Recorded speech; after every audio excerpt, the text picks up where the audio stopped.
దేవుని బిడ్డలారా, ఈ భాగములో ఎవరెవరు ఉన్నారు అని మనం చూస్తే మన ప్రభువును రక్షకుడైనటువంటి యేసుక్రీస్తు ప్రభువు.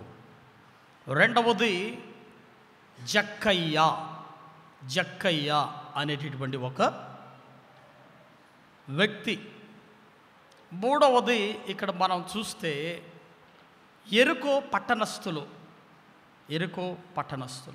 నాలుగవది ఇంకొక విషయం కూడా గమనించాలి. ఎరుకో పట్టణము స్థలము కూడా చాలా ప్రాముఖ్యమైంది. ఎరుకో పట్టణం. సరే, ఇక్కడ జరిగిన సన్నివేశం ఏమిటి? కొన్ని విషయాలు మనం చూడబోతూ ఉన్నాం. చూడండి, లూకాసు వార్త 19వ అధ్యాయం 1వ వచనం. ఆయన సంచరించుచు ఎరుకో పట్టణములో ప్రవేశించి దాని గుండా పోవచుండెను. ఆయన సంచరించుచు ప్రభు అయిన యేసుక్రీస్తు వారి యొక్క పని ఏమిటి? సంచరించడమే. వినండి, రాత్రంతా కూడా ఆయన ప్రార్థన చేసేవాడు, ప్రార్థనలో గడిపేవాడు. పగలు సమాజ మందిరాలలో బోధిస్తూ ఉండేవాడు. రెండవది, సువార్తను ప్రకటించడానికి వెళ్ళేవాడు. వెళ్ళడం మాత్రమే కాదు, స్వస్థత కార్యాలు చేసేవారు.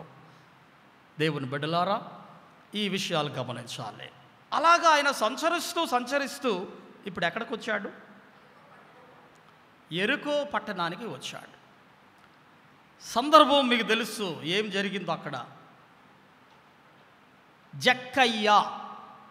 జక్కయ్య అనే ఈ వ్యక్తి పాపాత్ముడు, దుర్మార్గుడు, అన్యాయంగా డబ్బులు సంపాదించినటువంటి వాడు. చీఫ్ ట్యాక్స్ కలెక్టర్, సుంకపు గుత్తదారుడు. రోమా ప్రభుత్వంలో ఏం చేసేవారంటే, కరెంటు బిల్స్ ఉన్నాయి కదా, సుంకాలు, వాటిని వసూలు చేయడానికి వారందరి మీద ఇతని ట్యాక్స్ కలెక్టర్గా పెట్టారనమాట. అంటే అలా ఎంతమంది అయితే సుంకపు గుత్తదారులు ఉంటారు వారందరి మీద ఈయన అధికారి. వినండి, చాలా డబ్బు సంపాదించాడు, అన్యాయంగా డబ్బులు సంపాదించాడు. చూడండి, ఆ మాట కూడా ఉంది. ఇదిగో సుంకపు గుత్తదారుడును ధనవంతుడైన జక్కయ్య అను పేరు గల ఒకడు. ధనవంతుడైన జక్కయ్య ఎట్టయ్యాడు ధనవంతుడు?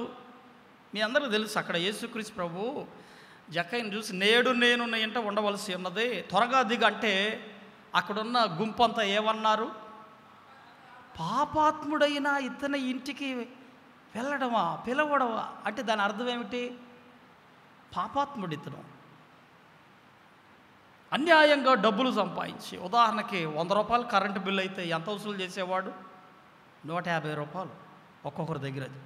సింపుల్గా చెప్తున్నా ఉదాహరణగా. అయితే వినండి, ప్రభు అయిన యేసుక్రీస్తు ఆయన సంచరిస్తూ ఇప్పుడు ఈ జక్కయ్య పట్టణం ఉంది కదా, ఎరుకో పట్టణానికి వచ్చాడు. ఈ పట్టణానికి ఒక చరిత్ర ఉంది. ఏమిటా చరిత్ర? యెహోషువ కాలంలో దేవుడు మరి ఐగుప్తు దేశం నుంచి వాగ్దానం చేయబడినటువంటి కానాను దేశానికి వారిని నడిపించే సమయంలో అందరూ గుండెలు గుబేలవుతున్నాయి. ఇశ్రాయేలీయులు అంటేనే భయపడిపోతున్నారు, ఎక్కడ మమ్మల్ని చంపేస్తారోనని. అయితే వినండి, ఇప్పుడు ఐగుప్తు దేశం నుంచి కనాను దేశాలకు వెళ్ళాలంటే ఈ అన్ని పట్టణాలు దాటుకుంటూ వెళ్ళాలన్నమాట వాళ్ళు. ఇప్పుడు ఇశ్రాయేలును పోనివ్వకుండా ఎరుకో పట్టణస్థులు ఏం చేశారు? చుట్టూ గోడలు, బలమైన గోడలు ఉన్నాయి, ఆ ద్వారాలు మూసేశారు, అటోళ్ళు ఇటు రాకుండా. అంటే ఇప్పుడు వారు వెళ్ళాలంటే ఎటు నుంచి వెళ్ళాలి? ఎరుకో పట్టణంలో నుంచే వెళ్ళాలి. వాళ్ళు వెళ్ళనివ్వడం వల్ల అందుకని ఏమైంది మీకు తెలుసు, ఆ చరిత్ర అంతా తెలుసు. దేవుడు అందుచేత ఏం చేశాడు? వారిని ఆ గోడ చుట్టూ, ఎరుకో గోడ చుట్టూ మీరు బూరలు ఊదుతూ కేకలు పెట్టండి అన్నప్పుడు బూరలు ఊదారు, కేకలు పెట్టారు. ఏమైపోయినాయి? ఎరుకో గోడలు కూలిపోయాయి. అయితే దాని తర్వాత దేవుడు చెప్పిన మాట చూడండి ఒకసారి. ఆ మాటను మీకు నేను చూపించి నేను ముందుకు వెళ్తాను. యెహోషువ గ్రంథం 6వ అధ్యాయం 17వ వచనం. యెహోషువ గ్రంథం 6వ అధ్యాయం 17వ వచనం చూడండి దయచేసి, మీ కొరకు నేను చదువుతున్నాను ఆ మాట. ఈ పట్టణమును దీనిలో నున్నది యావత్తును యెహోవా వలన శపింపబడెను. అంతే. యెరికో పట్టణం శపింపబడింది. శపింపబడినటువంటి పట్టణంలో ఎవరున్నారు ఇప్పుడు? ఎవరున్నారు? ఇక్కడ జక్కయ్య ఉన్నాడు. జక్కయ్య శపింపబడినటువంటి పట్టణానికి సంబంధించిన వాడు. కనుకనే ఏమయ్యాడు? అన్యాయముగా డబ్బులు సంపాదిస్తూ ఉన్నాడు. ఇంకొక మాట కూడా నేను చెప్పి ముందుకు వెళ్తాను. ఆ యెరికో పట్టణంలో ఉన్న ప్రజలందరూ మంచోళ్ళు అనుకుంటున్నారా మీరు? పాపి అయిన ఈ మనుషుని ఇంటికి వెళ్తున్నాడే. చూడండి ఆ మాట చాలా ప్రాముఖ్యమైన మాట. అందుకు అది చూచి 7వ వచనం, ఈయన పాపి అయిన మనుషుని యొద్ద బస చేయ వెళ్ళెనని చాలా మంచోళ్ళు సనుక్కుంటారు. అసలు మీరు చెప్పండి, మంచి వాళ్ళు సనుక్కుంటారండి? ఏదో పాపం పాపి యేసయ్య పిలిచాడంటే ఏదో అతనిలో మార్పు ఉందేమో, రక్షింపబడ్డాడేమో అని నువ్వేం చేయాలి? సంతోషించాలా, సనుక్కోవాలా? చెప్పండి. మరి వీళ్ళని ఏమంటారు మీరు చెప్పండి? చాలామంది జీవితాలు అదే ఉంటుందండి. పక్కోడు బాగుపడతా ఉంటే బగ్గుమంటారు. ఏమిటండి ఈ దౌర్భాగ్యం చెప్పండి?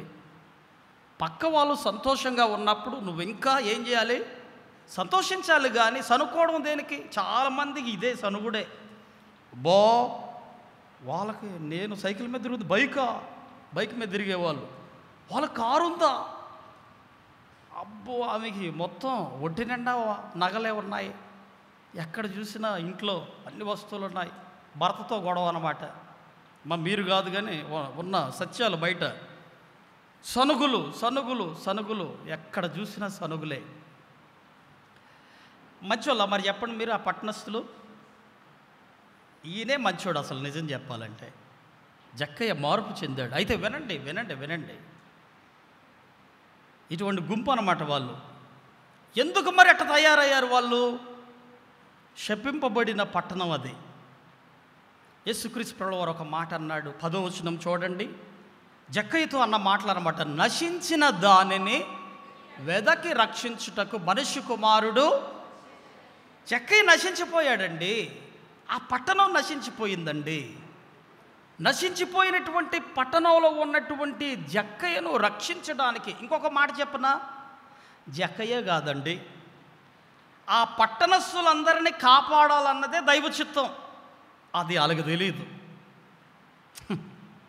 తెలియదు. దైవ చిత్తం ఏంటంటే నశించిన దాని ప్రతి ఒక్కరిని, అవునా కాదా?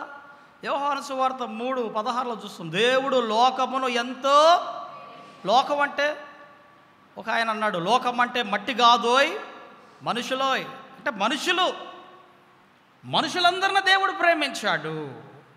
క్రీస్తునందు దేవుని బిడ్డలారా, ఈ మాటలు అందరూ రక్షించడానికి వచ్చాడు. ఇక్కడున్న నిన్ను నన్ను మనల్ని రక్షించడానికి వచ్చాడు. జక్కయ్యను రక్షించినట్టు నిన్ను కూడా రక్షించడానికి వచ్చాడు. మాకెందుకులే సనుగొద్దు, మనకి సంతోషించాలి, రక్షింపబడాలి. ఇది ఇక్కడున్న విషయం. గమనించండి అసలు ఏం జరిగింది ఇక్కడ. అసలు విషయానికి వద్దాం. ఒక్కొక్కటి చక్కగా ఈరోజు మీకు నేను చెప్పబోతున్నాను.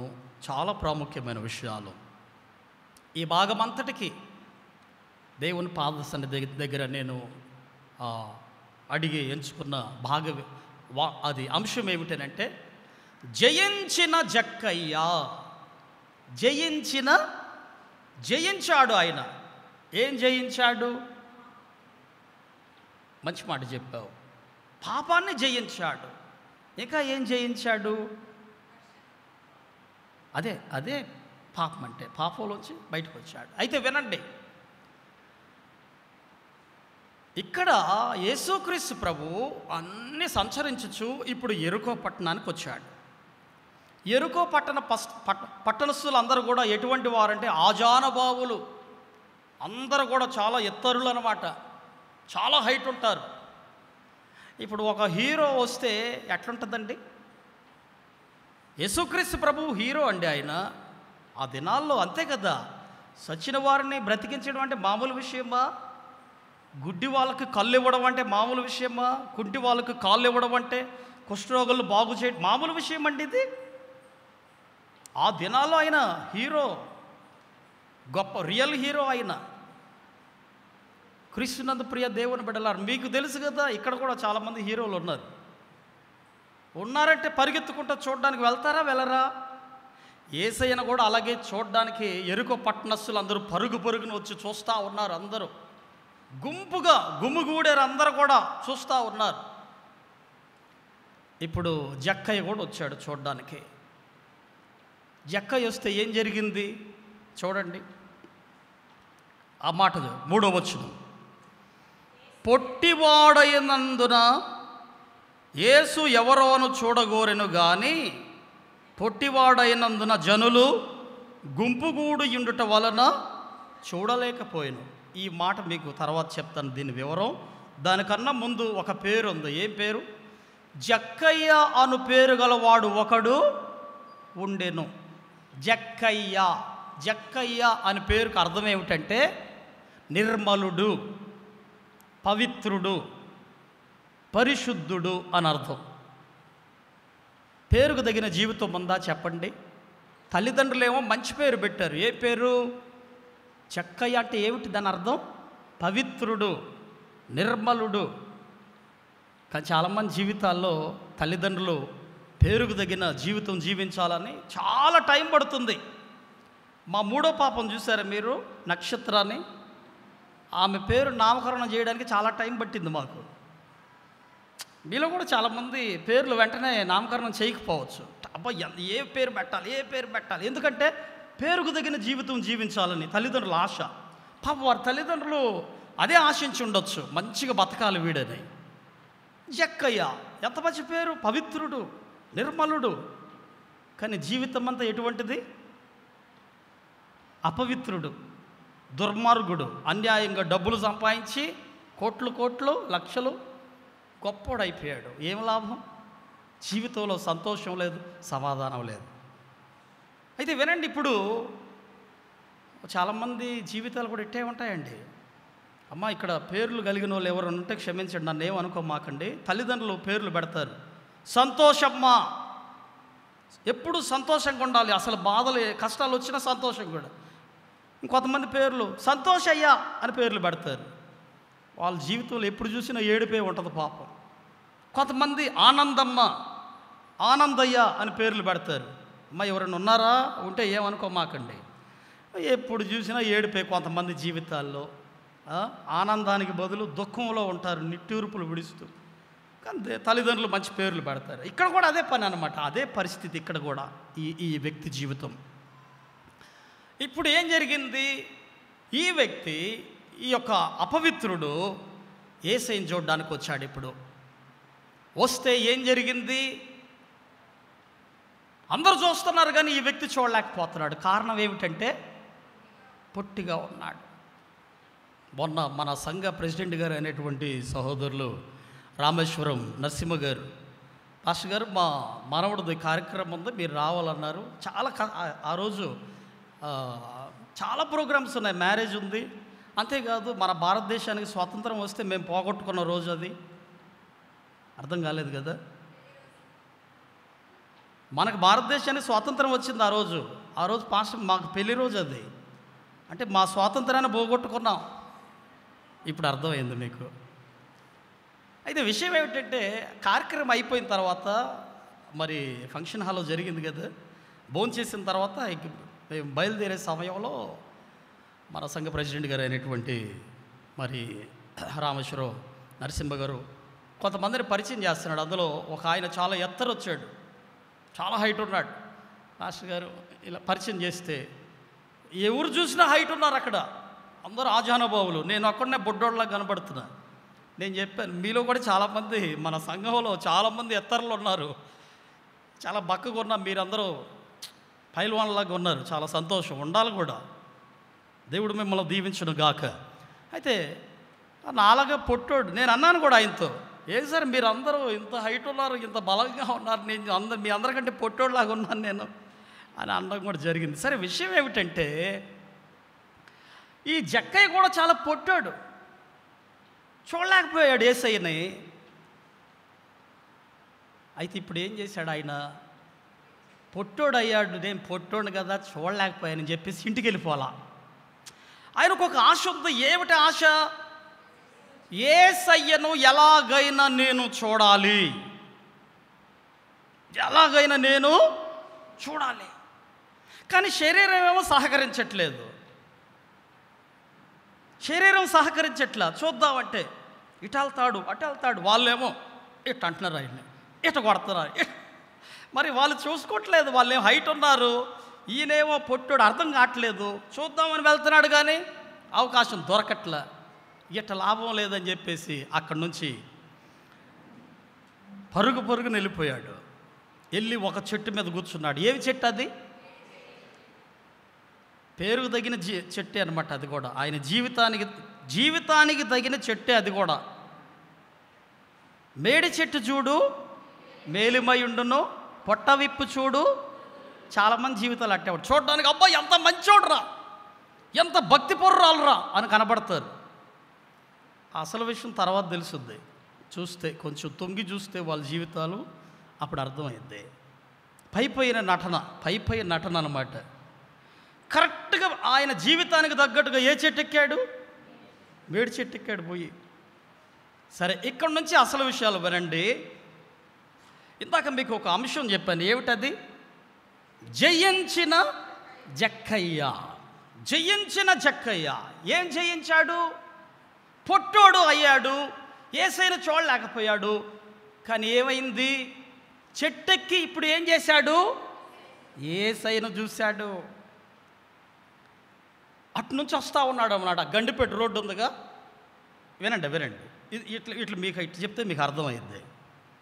ఆ గండిపేట నుంచి ఇప్పుడు యేసయ్య ఇటు వస్తాడని తెలుసు ఆయనకి. ఒకటే దారి ఉంది, మన చర్చికి ఇటు దారి ఉంది కదా, ఇలాగొచ్చి ఇలా రావాలి. ఇటే వస్తాడా అని చెప్పేసి ఇటు వచ్చి చెట్టెక్కి కూర్చున్నాడు. అక్కడ ఏదో చెట్టు ఉంది. ఏ చెట్టు అది? నేరేడు చెట్టు అనుకుంటా. ఆ చెట్టుకి కూర్చున్నాడు ఆయన. ఇటే వస్తాడు కదా యేసయ్యని. కూర్చున్నాడు. ఆయన తనివి తీరా యేసయ్యను చూసుకున్నాడు, సంతోషించాడు. ఇప్పుడు చెప్పండి, జయించాడా లేదా? మీలో చాలామంది యూత్ ముఖ్యంగా యూత్ గమనించండి.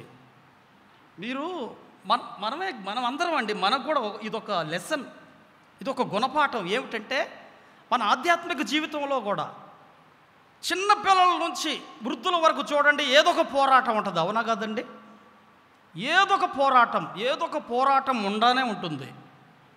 చదువుకుంటే పిల్లలు, చిన్న పిల్లల నుంచి పెద్దల వరకు, ఉద్యోగం వెళ్ళే వారికి అక్కడ ఎన్ని పోరాటాలండి. ఒక్క ఉద్యోగం ఉంటుంది, ఎంతమంది అప్లై చేసుకుంటారు?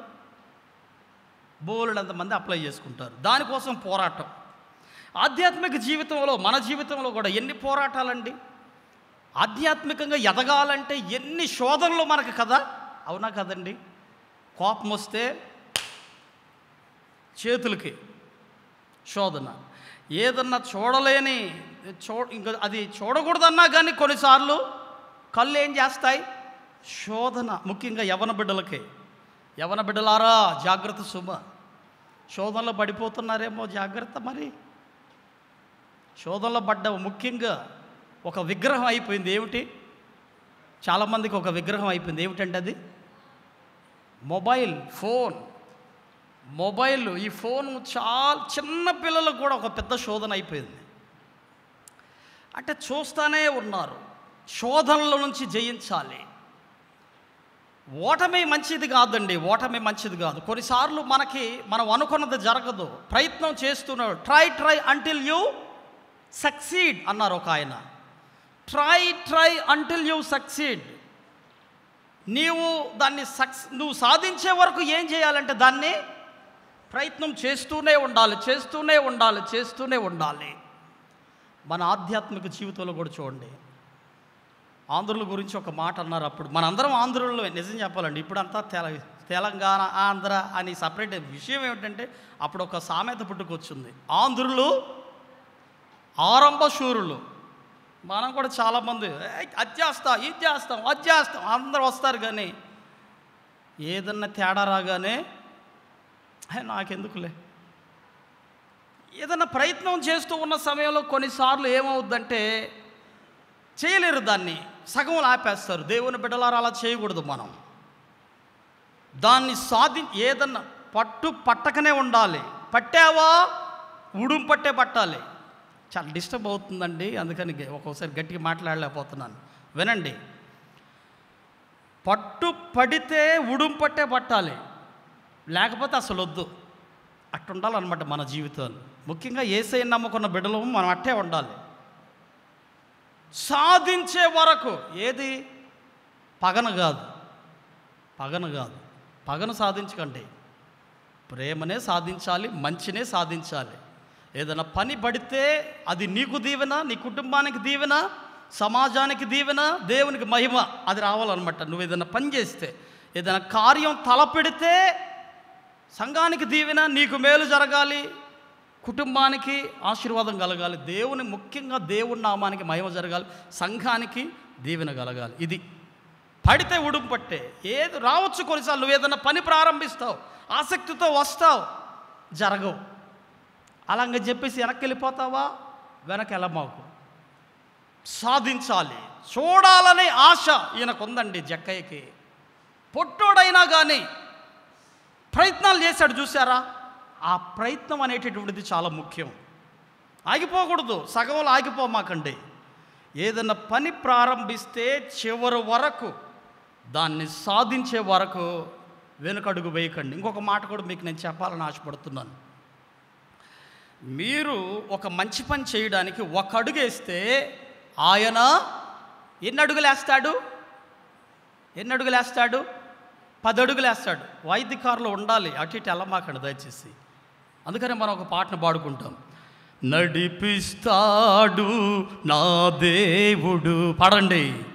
శ్రమలోనైనా నన్ను విడువడు, నడిపిస్తాడు నా దేవుడు, శ్రమలోనైనా నన్ను విడువడు.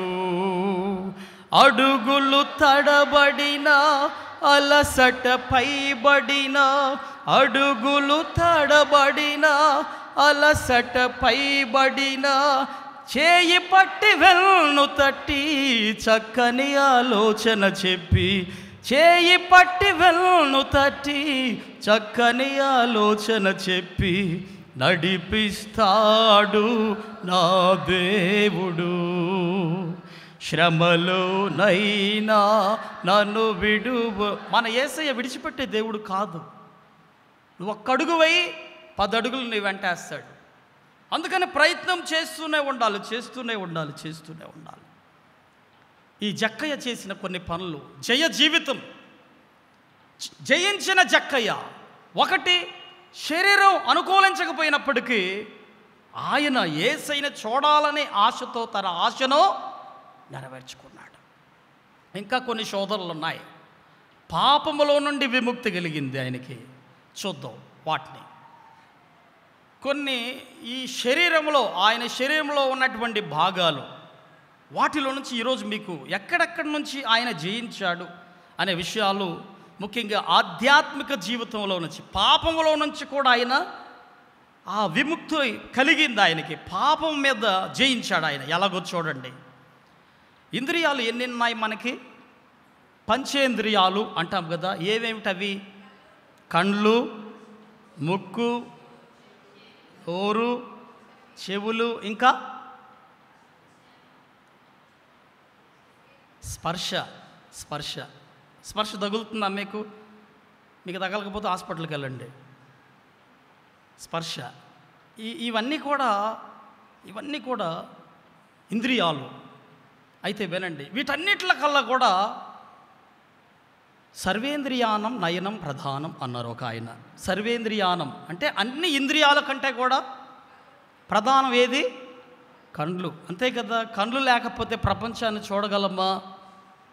దేవుడు కండ్లు ఇచ్చాడు. ఈ కండ్లతో ప్రభువును స్తుతించాలి, ప్రభువును చూడాలి, ప్రభువును చూడాలి. మీకు కొన్ని మాటలు చెప్పి నేను త్వరగా ముందుకు వెళ్తాను. ఈ వ్యక్తి ఏం చేశాడో చూడండి. ఇంద్రియాల గురించి, శరీర భాగాల గురించి కొన్ని, ఎలాగా ఈ ఆధ్యాత్మిక జీవితంలో ఆయన పాపాన్ని ఎలా జయించాడో కొన్ని ఆధ్యాత్మికంగా కొన్ని మాటలు మీతో నేను పంచుకోవాలని ఆశపడుతూ ఉన్నాను. దయచేసి గమనించండి ప్రియులారా. లూకాసు సువార్త 19వ అధ్యాయంలో నుండి కొన్ని మాటలు చూడండి. దయచేసి ఒక్కొక్కటి మనం చూద్దాం. 19వ అధ్యాయం, లూకాసు సువార్త 19వ అధ్యాయం 4వ వచనం చూడండి. అప్పుడు యేసు ఆ త్రోవను రానయుండెను గనుక అతడు ముందుగా పరుగెత్తి ఆయనను చూచుటకు ఒక మేడి చెట్టెక్కెను. ఆయనను చూచుటకు ఒక మేడి చెట్టెక్కెను. ఆయనను చూడడానికి, యేసయ్యను చూడడానికి ఒక మేడి చెట్టు ఎక్కాడు. క్రీస్తునందు దేవుని బిడ్డలారా, మరి ఇప్పుడు యేసయ్య లేడు కదా, ఏం చూడాలి మరి? యేసయ్యను చూచుటకు ఆయన మేడి చెట్టు ఎక్కాడు. పోయి చూడలేకపోయాడు కానీ చూశాడు.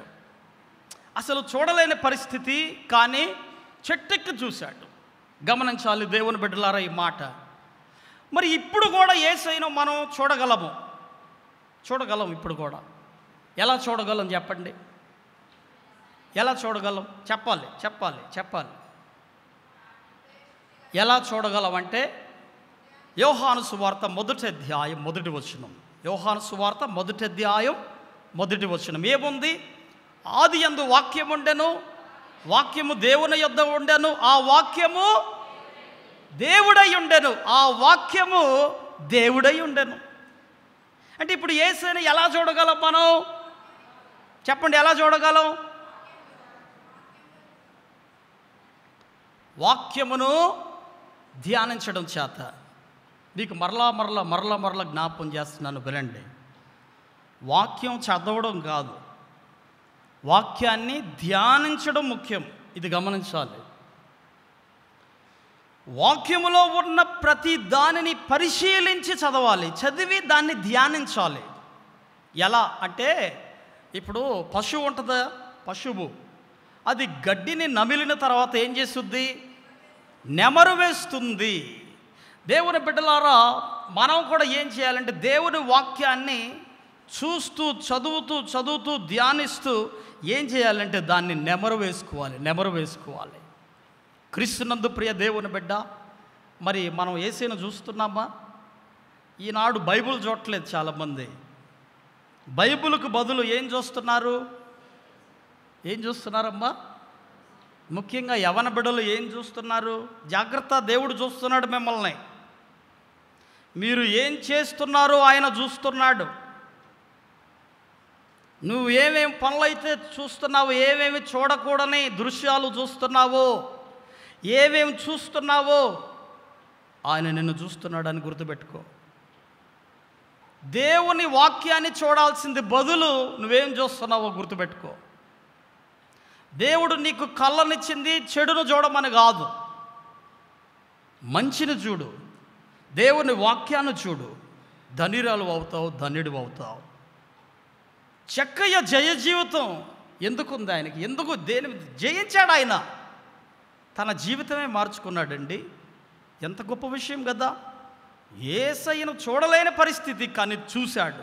తనివి తీరా చూసి ఆయన ఆశను, వాక్యంలో బైబిల్లో ఒక మాట ఉంది, ఆశగల ప్రాణమును ఆయన తృప్తిపరిచి ఉన్నాడు. తృప్తిపరిచాడు అతన్ని. దేవుని బిడ్డ, నీ ఆశను కూడా దేవుడు నెరవేర్చి తృప్తిపరచును గాక. మరి నువ్వు ఏం చూస్తున్నావో ఒకసారి పరిశీలన చేసుకో. యేసయ్యను నువ్వు కూడా ఈ రోజు నుంచి చూడాలనుకుంటే దేవుని వాక్యాన్ని చూడు, దేవుని వాక్యాన్ని చదువు, దేవుని వాక్యాన్ని ధ్యానించు. జయ జీవితం నీకు వస్తుంది. ఇది మొదటిది. రెండవది చూద్దాం. ఒక్కొక్కటి నేను చదువుకుంటూ వెళ్తాను. చూడండి ప్రియులరా. రెండవది మీకు 4వ వచనం చూడండి.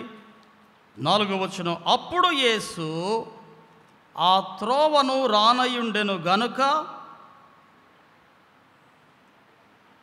అతడు ముందుగా పరుగెత్తి ఆయనను చూచుటకు మేడి చెట్టెక్కెను. ఏం చేశాడు ఇప్పుడు ఆయన? పరుగెత్తి, అంటే తన పాదాలను యేసయ్య కొరకు ఉపయోగించాడు ఆయన చూడడానికి. పరుగున పరుగెత్తి అంటే ఏమిటి అర్థం? పరుగంటే ఏమిటి? పరుగున వెళ్ళిపోయి చెట్టెక్కి కూర్చున్నాడు. క్రీస్తునందు ప్రియ దేవుని బిడ్డలారా, మరి నీకుందా ఆ ఆసక్తి? ఎక్కడికి పరిగెత్తుతున్నావు నువ్వు? చాలామంది పాపం చేయడానికి పరిగెత్తే వాళ్ళు ఉన్నారు, లేరా? చాలామంది ఫైటింగ్ చేయడానికి, కొట్లాడడానికి వెళ్ళేవాళ్ళు లేరా? ఉన్నారా లేరా చెప్పండి. ఉన్నారండి. అసలు ఈనాడు యూత్ ఎట్టున్నారు తెలుసా? ముందు ఒకటి అంటే ఏయ్ అనేవాళ్ళు ఉన్నారు, ఒకటంటే ముందు 10 చదివే వాళ్ళు ఉన్నారు, లేరంటారా? మందిరంలో లేరా? కొన్ని పేర్లు చెప్పను కానీ కొన్ని సంఘాలు ఉన్నాయి. ఎట్ట పరిగెత్తుతారంటే వాళ్ళు పట్ పట్ పట్ పట్ పట్ ముందు కొట్టేసుకుంటారన్నమాట, తన్నుకుంటారు. ఇప్పుడు చర్చిలు తాళాలు పడిపోయినాయండి. ఎంత దుర్మార్గమైన పని అండి ఇది. ఊరుకుంటాడండి దేవుడు అటువంటి వారిని చూసి? పోలీసు వాళ్ళు బందోబస్తు, ఎంత దౌర్భాగ్యమైన విషయం అండి ఇది. మందిరానికి ఆయన శాంతికి ప్రదాత అయినటువంటి యేసయ్యను ఆరాధించడానికి వచ్చేటటువంటి వారు ఎవరు ఉండాలి? ఇప్పుడు పోలీస్ బందోబస్తు ఉండాలి. వాళ్ళు వచ్చి ఆరాధించాలంటే ఒక గుంపు వస్తుంది. వాళ్ళకి సంరక్షణ ఎవరు? యేసయ్య కాదు. యేసు అంటే దాని అర్థం ఏమిటి? రక్షకుడు, రక్షించే దేవుడు. ఆయన పక్కన పెట్టేశారు. ఆయన్ని ఆరాధించడానికి వచ్చే వాళ్ళకి ఎవరు కావాలి? రక్షక భటులు కావాలి. పోలీస్ అంటే అర్థం ఏమిటి? రక్షక భటుడు, రక్షించేవాడు. ఇప్పుడు యేసయ్య కాదు, ఆరాధించాల్సింది ఆయన్ని, రక్షకుడినే. పేరుకు మాత్రమే, ఏదో వెళ్ళాలి కదా, ఆరాధించాలి. ఎంత దౌర్భాగ్యమైన పరిస్థితిలో ఈనాడు ఉన్నాయండి సంఘాలు. మన సంఘం అలా ఉండకూడదు. దేవుడు మన సంఘాన్ని దీవించునుగాక.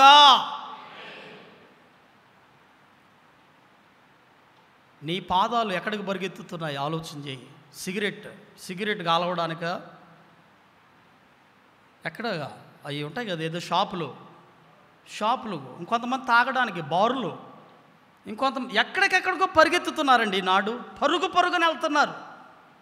ఏదైనా ఫంక్షన్ జరిగితే ముందు ఏం కావాలి వాళ్ళకి? ఫంక్షన్ అంటే వాళ్ళకి గుర్తుకొచ్చే ఏమిటి? ఇవే. ఏం రా మనం ఇదే అన్నమాట వాళ్ళ పనులు. సంతోషం స్త్రీలకు లేదు, అది మీరు అదృష్టవంతులు. పురుషులు మాత్రం చాలామంది ఉంటారు. ముందు ఏదైనా ఫంక్షన్ జరిగిందంటే ముందు ఆ కార్యక్రమం ఉండాలన్నమాట. పరుగెత్తి కూర్చుంటారు అక్కడికి పోయి. ఎక్కడ ఆలస్యం అయితే పరుగున. కీర్తన గ్రంథంలో ఎంత మంచి మాట అండి. 1 సంకీర్తన 1వ వచనం ఏముంది? దుష్టుల ఆలోచన చొప్పున నడువక వాళ్ళు ఆలోచించి ఇప్పుడు నడవకూడదు. పాపుల మార్గమున నిలవక, అపహాసకులు కూర్చుండక యెహోవా ధర్మశాస్త్రమునందు ఆనందించుచు దివారాత్రములో దానిని ధ్యానించువాడు. దుష్టుల ఆలోచన చెప్పు నడవకూడదండి. ఈయన పరుగున యేసయ్యను చూడడానికి పరిగెత్తాడు. మరి పరిగెత్తుతున్నావు నువ్వు ఆయన సేవ చేయాలని? ఆయన సేవలో పాలిభాగస్తురాలుగా, ఆయన సేవలో పాలిభాగస్తుడుగా ఆయన పని చేయడానికి పరిగెత్తుతున్నావా నువ్వు? ఎక్కడికి పరిగెత్తుతున్నావు నువ్వు? ఒకసారి ఆలోచన చేయి. నీ పాదాలు దేనికోసం ఉపయోగిస్తున్నావు? ఇంకొక మాట కూడా చెప్తానేనండి. ముఖ్యంగా స్త్రీలను తన్నమాకండి. తన్నేవాళ్ళు కూడా ఉన్నారు, లేరా ఈనాడు? అదేదో ఈయన మొనగాళ్ళలాగా, ఈయనేదో పెద్ద పని చేసినట్టు తాగుబోతులు చేసే పని అది. స్త్రీలను ఎంత కొడుతున్నారండి, ఎంత తంతున్నారండి, ఎంత దుర్మార్గం అండి ఇది. ఒక మాట చెప్పి నేను ముందుకు వెళ్తాను. స్త్రీలు అన్నిటిని విడిచిపెట్టి వస్తారండి. వినండి పురుషులారా, మీరు చాలా మంచోళ్ళు. నేను వేరే వాళ్ళ గురించి చెప్తున్నా. స్త్రీలు తల్లిదండ్రులని, అక్కచెల్లెల్ని, బంధువుల్ని, వారి పట్టణాన్ని అన్నీ విడిచిపెట్టి నీ దగ్గరికి వస్తే సమస్తం నువ్వే అని నువ్వు దంతావా ఆమెని? చెప్పండి. అన్యాయం కాదండి ఇది? అన్యాయం కాదా? ఆ పాపం నుంచి ఏం చేయాలి? నువ్వు జయించాలి ఆ శోధన. అదొక శోధన, పెద్ద శోధన. జయించు. ఈనాడు మీలో ఎవరైనా ఉన్నారేమో జాగ్రత్త సుమా. ఎవరు నన్ను తంతన్నావేమో జాగ్రత్త. ఈ శత్రువుల్ని చేయమాక, మానేసుకో ఈ రోజు నుంచి. ఆయన పని చేయడానికి పరిగెత్తు, ఆయన చూడడానికి పరిగెత్తు. ఇది రెండవది. మూడవది చూడండి, త్వరగా నేను చెప్పి ముందుకు వెళ్తాను. చూడండి ప్రియులారా, మూడవది చూడండి. ఏం జరిగింది అక్కడ గమనించండి, చాలా ప్రాముఖ్యమైన మాట. మూడవది, ఇప్పుడు ఆ జక్కయ్య వెళ్ళాడు పైకి, చెట్టు మీద వెళ్ళి కూర్చున్నాడు కదా. ఇప్పుడు యేసయ్య వచ్చాడు. యేసయ్య వచ్చి ఏం చేశాడు? కన్నులెత్తి చూచి, ఏం మాట అండి ఇది? యేసు కన్నులెత్తి చూచి, ఆ మాట నేను చదువుతున్నాను చూడండి ప్రియులారా, 5వ వచనం. యేసు ఆ చోటికి వచ్చినప్పుడు కన్నులెత్తి చూచి, కన్నులెత్తి చూచాడు. ఆయన చూశాడు కాబట్టి. యేసయ్యను నువ్వు చూస్తే ఆయన నిన్ను చూస్తాడు. ఇది గుర్తుపెట్టుకో. నువ్వు యేసయ్యను చూస్తున్నావు అనుకో, ఆయన నిన్ను చూస్తాడు. ఇంకొక మాట చెప్పనా? ఆయన ఏం చూస్తాడండి? ఏం చూస్తాడు? ఒక స్త్రీ పేరు పెట్టింది యేసయ్య, దేవునికి ఒక పేరు పెట్టింది. ఎవరు ఆమె? హాగరు. వెరీ గుడ్ అమ్మ. హాగరు ఒక పేరు పెట్టింది. ఏం పేరు పెట్టింది దేవునికి?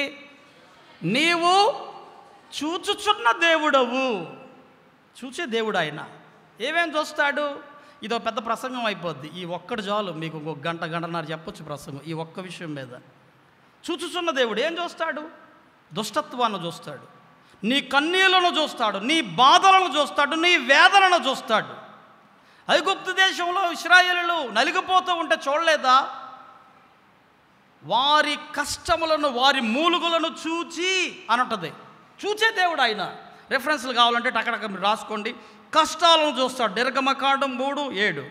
విశ్వాసము చూస్తాడు, మార్కు సువార్త 2:5. దుష్టత్వము చూస్తాడు, ఆదికాండం 6:5. కానుకలు, నీవిచ్చే కానుకలు కూడా చూస్తాడు. ఇందాక చాలా మంచి సందర్భం వచ్చింది, మీరు చాలా మంచి వాళ్ళని. చాలా సంఘాలలో పేర్లు చదివితేనే కానుకలు, పేర్లు చదవకపోతే కానుకలు లేవు, తగ్గిపోతాయి కానుకలు. ఎంత దుర్మార్గం అండి! మనుషులు చూడాలన్నా, మనుషులు వినాలన్నా నువ్వు కానుకలు ఇచ్చేది. ఒక విధవరాలు, ఒక వృద్ధురాలు, ఎన్ని కాసులు ఉన్నాయి ఆమె దగ్గర? 2 కాసులుంటే మీరు చూడొచ్చు. లూకాసు వార్త 21వ అధ్యాయం 2వ వచనంలో ఆ 2 కాసులు తనకున్నదంతయు దేవునికి ఇచ్చేసింది. చాలామంది గొప్ప గొప్ప వారు ఇచ్చారు. 2 కాసులు ఇచ్చింది ఆమె. కానీ చాలామంది కోట్లు ఇచ్చిన వాళ్ళు ఉన్నారు అక్కడ. కానీ వాళ్ళకు ఉన్నదంతా ఇవ్వాల. గుర్తుపెట్టుకోండి. పేదరాలు అయినప్పటికీ 2 కాసులు ఉన్నాయి, ఉన్నదంతా ఇచ్చేసింది. ఎవరు గొప్ప? చూశాడు యేసయ్య. చూసి అందరి ముందు పొగిడాడు ఆమెని. అవునా కాదా? అందరికన్నా ఎవరు గొప్ప? ఎందుకు? 2 కాసులు ఇచ్చినప్పటికీ ఈమెకు కలిగినదంతయు దేవునికి చూశాడు ఆయన. ఈనాడు దేవుని బిడ్డ నువ్వు అనుకోవచ్చు, నా పేరు చదవట్లేదే, ఎవరికి తెలియదు అనుకోవచ్చు. ఎవరికి తెలియకపోతే నీకెందుకు? ఆయనకు తెలుసు. అసలు ఆయనకు తెలిస్తే చాలు. అవునా కాదా? ఎందుకు? ఆకాశపు వాకిండ్లు విప్పి పట్టజాలిన దీవెనలతో నిన్ను దేవుడు నింపుతాడు. అలా మిమ్మల్ని నింపునుగాక. నింపుతాడు ఆయన. నువ్వు ఇవ్వు కానుకలు, ధారాళంగా ఇవ్వు. దాచిపెట్టుకో మాకు. ధారాళముగా ఇవ్వు నీ కానుకలు. ఆయన చూడాలని. నువ్వు ఎంత దీవించబడతావో చూడు, ఎంత ఆశీర్వదింపబడతావో చూడు. చూస్తాడు ఆయన. నీ వచ్చే కానుకలు కూడా చూస్తాడు. సరే, ముందుకు వెళ్ళిపోతున్నాను నేను. చూడండి ప్రియులారా, క్రీస్తునందు ప్రియ దేవుని యేసయ్య గొప్ప దేవుడు అండి. యేసయ్య గొప్ప దేవుడు. సమస్తాన్ని చూస్తున్నాడు, అన్నీ చూస్తున్నాడు. ఇక్కడ నిన్ను చూస్తున్నాడు, అందరిని చూస్తున్నాడు. మన హృదయాలను కూడా చూస్తున్నాడు. ఇది గుర్తుపెట్టుకోవాలి. మన హృదయంలో ఏముందో ఆయన తెలుసు. ఒకసారి మీకు చెప్పాను, నక్షత్రాల గురించి చెప్పాను. మనకంటే నక్షత్రాలు ఎక్కువ. పేరు పెట్టి పిలిచేవాడు ప్రతి నక్షత్రాన్ని. నిన్ను నన్ను పిలవడా? జక్కయ్య తెలియదు అసలు. ఈ మొట్టమొదటిసారి వచ్చాడు ఆ ప్రాంతానికి, ఎరుకో పట్టణానికి. పేరు పెట్టి పిలిచాడు, జక్కయ్యా. ఏం పిలిచాడండి దేవుడు? నిన్ను కూడా పేరు పెట్టి పిలుస్తాడు. అంత మంచి దేవుడు మన దేవుడు. నువ్వెవరువో తెలుసు కాబట్టి. క్రీస్తునందు దేవుని బిడ్డలారా, నేను ముందుకు వెళ్తున్నాను, దయచేసి చూడండి. 4వ విషయం చూద్దాం. ఒక 3వ విషయం ఒకటి, ఆయన కండ్లు శోధనల నుంచి జయించాడు. కండ్లు నేత్రముల నుంచి. కాళ్ళు పాపం చేయకుండా యేసయ్య కొరకు ఉపయోగించాడు. 3వది చెవులు. ఏమన్నాడు యేసయ్య? జక్కయ్య, నేడు నేను నీ ఇంట ఉండవలసి ఉన్నది, నువ్వు త్వరగా దిగుము అన్నాడు. మరి ఏం చేశాడు జక్కయ్య? చాలామంది ఏం చేస్తారంటే ఈ చెవుతో విని ఈ చెవుతో విడిచిపెడతారు. ఇప్పుడు చెవులు అన్నమాట. చెవులు త్వరగా దిగాడు. చూడండి, నా మాటలు దయచేసి మీ కొరకు నేను చదువుతున్నాను. 6వ వచనం. అతడు త్వరగా దిగి. అతడు త్వరగా, ఏమంటే చెట్టు మీద ఉన్నాడు, త్వరగా దిగితే ఏమైద్ది? పడిపోడమ్మా. అయినప్పటికీ అవన్నీ చూసుకోలేదు ఆయన.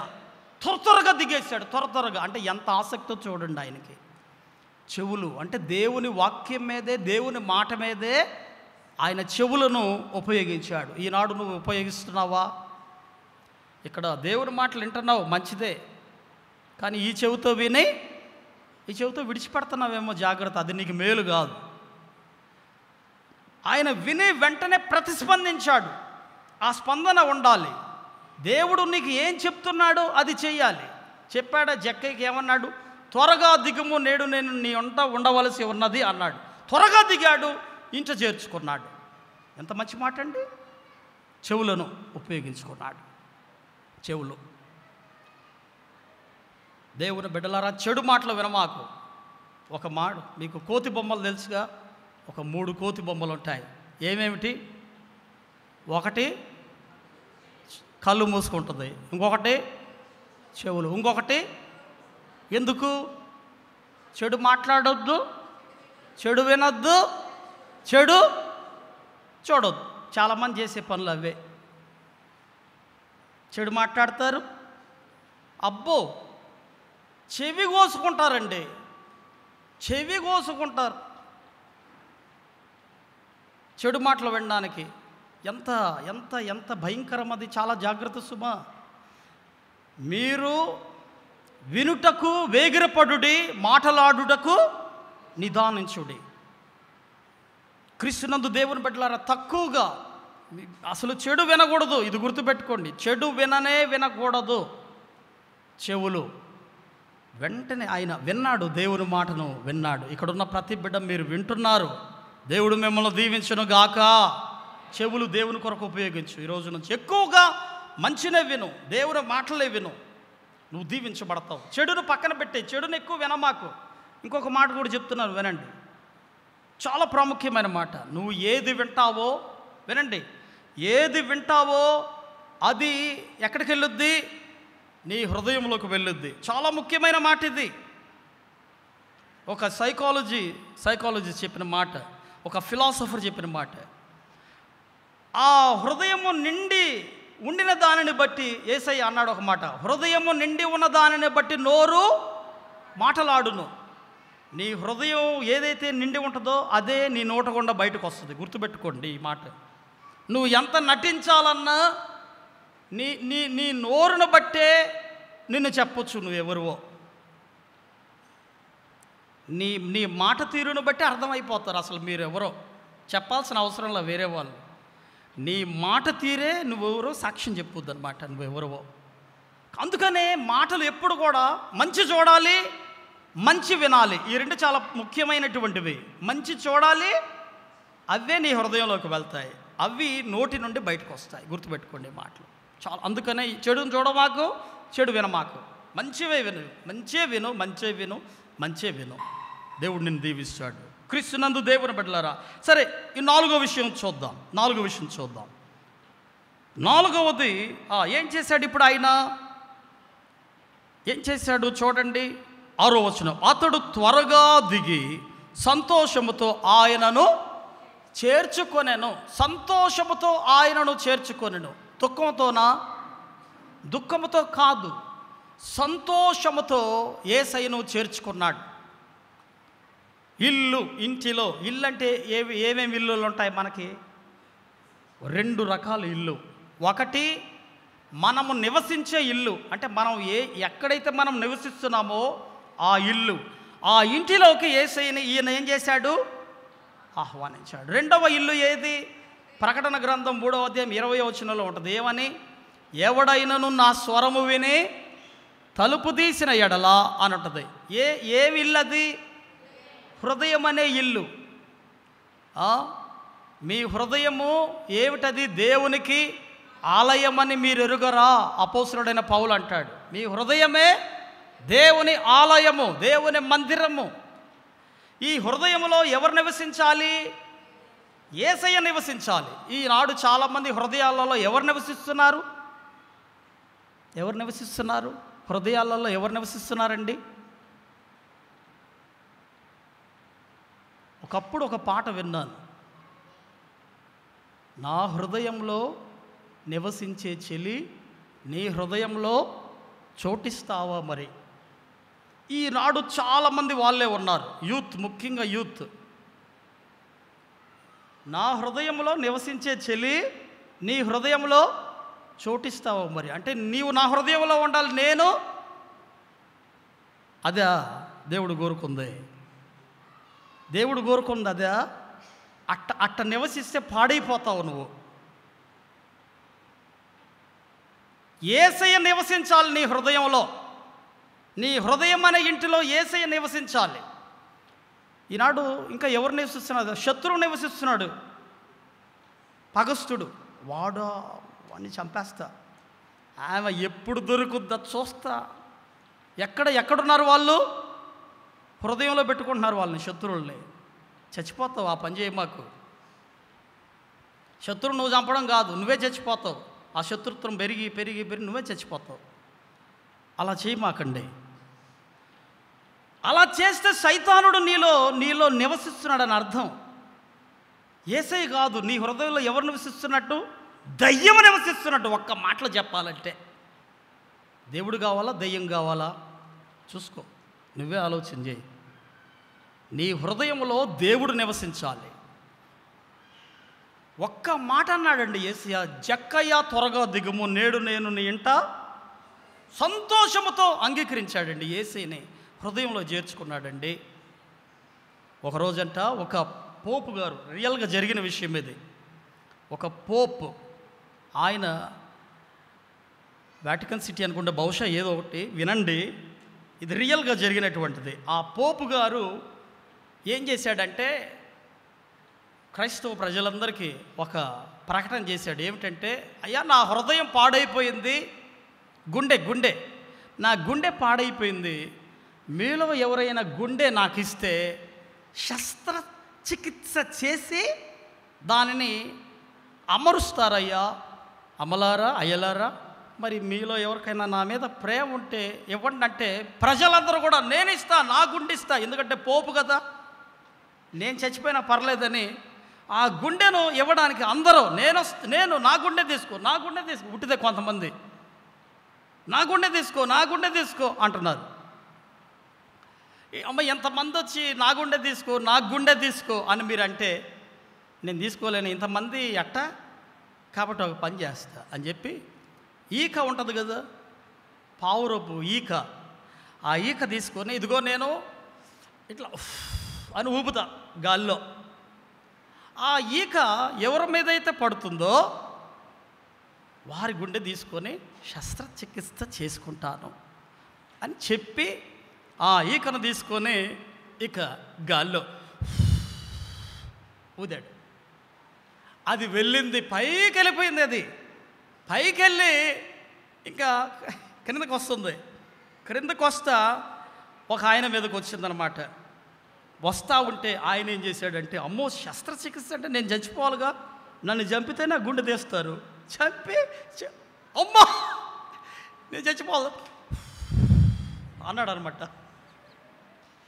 అది వెళ్ళిపోయేది పైకి, వెళ్ళిపోయి ఇంకొక స్త్రీ మీదకి వచ్చేస్తుంది అనమాట. ఆమె కూడా ఒక్కసారిగా ఆలోచన వచ్చింది, అయ్యో నా పిల్లలు, నా భర్త ఏమైపోవాలి, నా ఆస్తిపాస్తులు ఏమైపోవాలి, నేను చచ్చిపోవాలా, శస్త్రచికిత్స అంటే నా గుండె తీయాలి కదా, లాభం లేదు.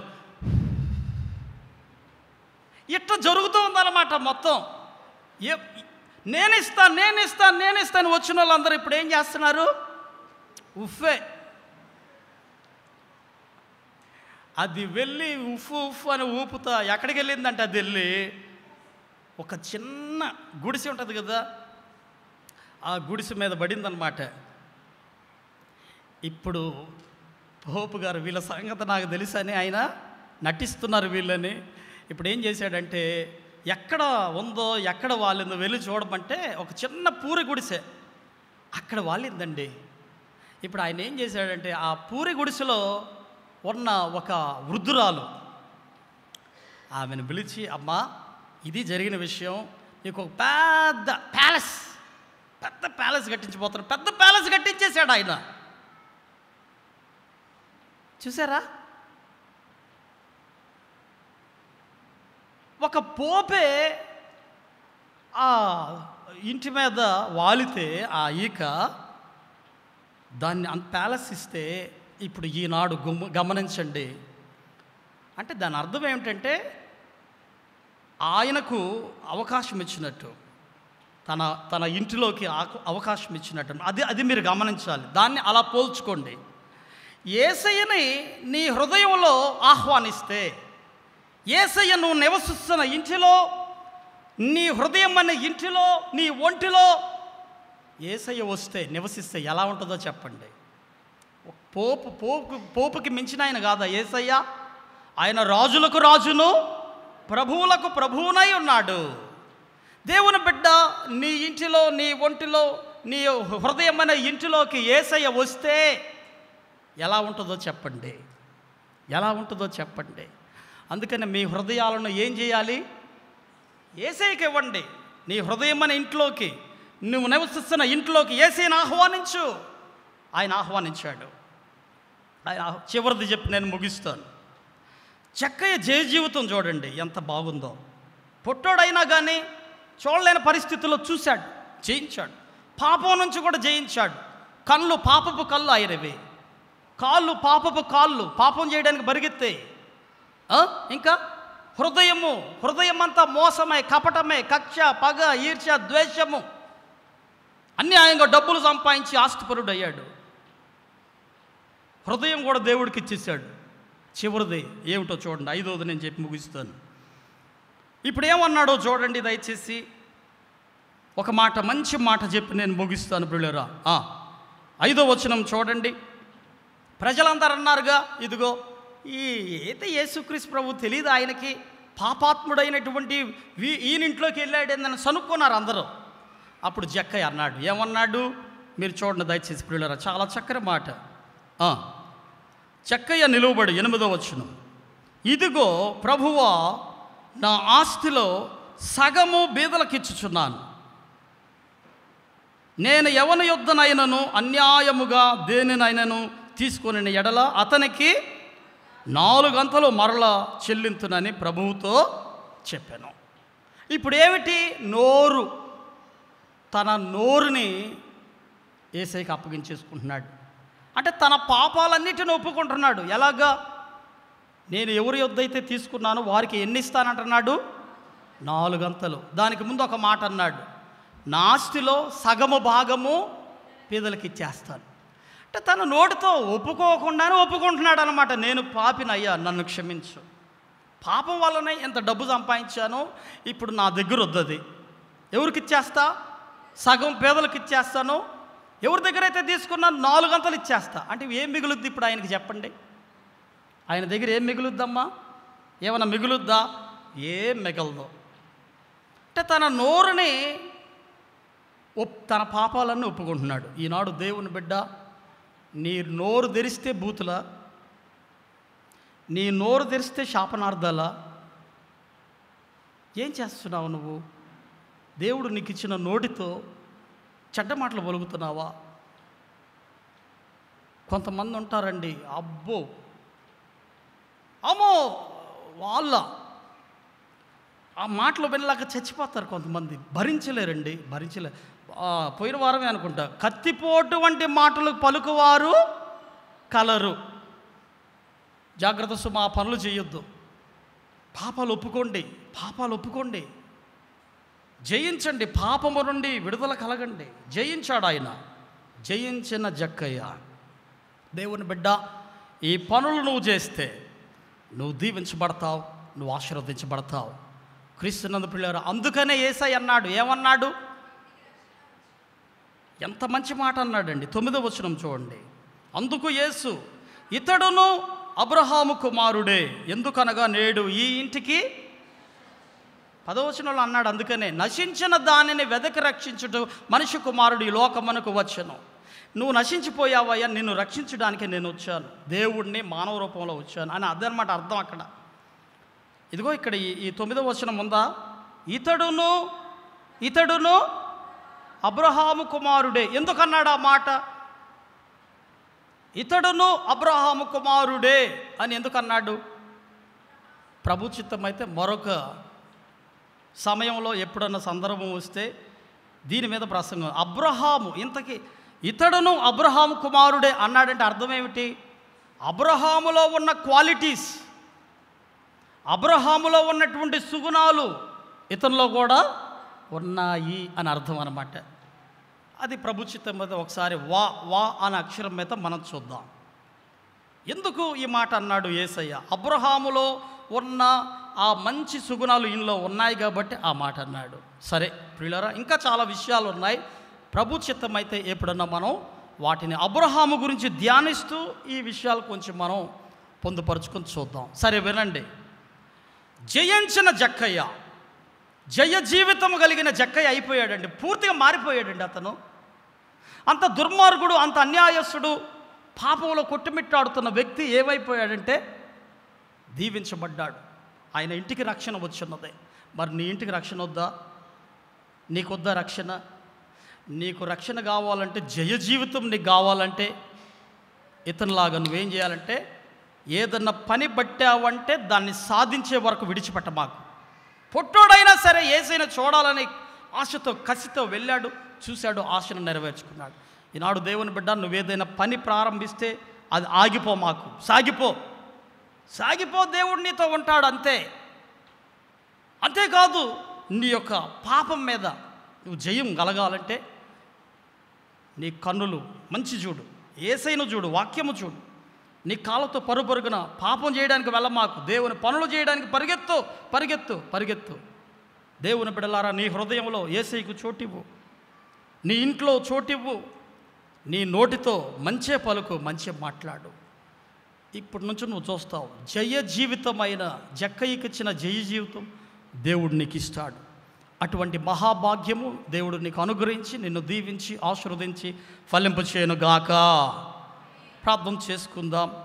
దయచేసి అందరూ లేచి నిలబడతారా? అటు ఇటు చూడమాకండి ప్రియులారా, అటు ఇటు చూడమాకండి. కొద్ది నిమిషాలు ఎవరికి వారు. ఇందాక మనం ఒక పాటను కూడా పాడుకున్నాం. రండి నాన్న, వైద్యకారులు త్వరగా రండి. ఇదిగో దేవా నా జీవితం, ఆపాద మస్తకం నీకు. ఆపాద మస్తకం అంటే తల నుండి అరికాలు వరకు నీకే సమర్పిస్తాను, నీకే ఎంత మంచి పాట. డి మేజర్ ఈయన త్వరగా, డి మేజర్. అందరూ కళ్ళు మూసుకోండి, ఎవరు అటు ఇటు చూడమాకండి. ఎక్కడ వారు అక్కడ. అయ్యా ఇదిగో దేవా నా జీవితం, ఇదిగో దేవా నా జీవితం,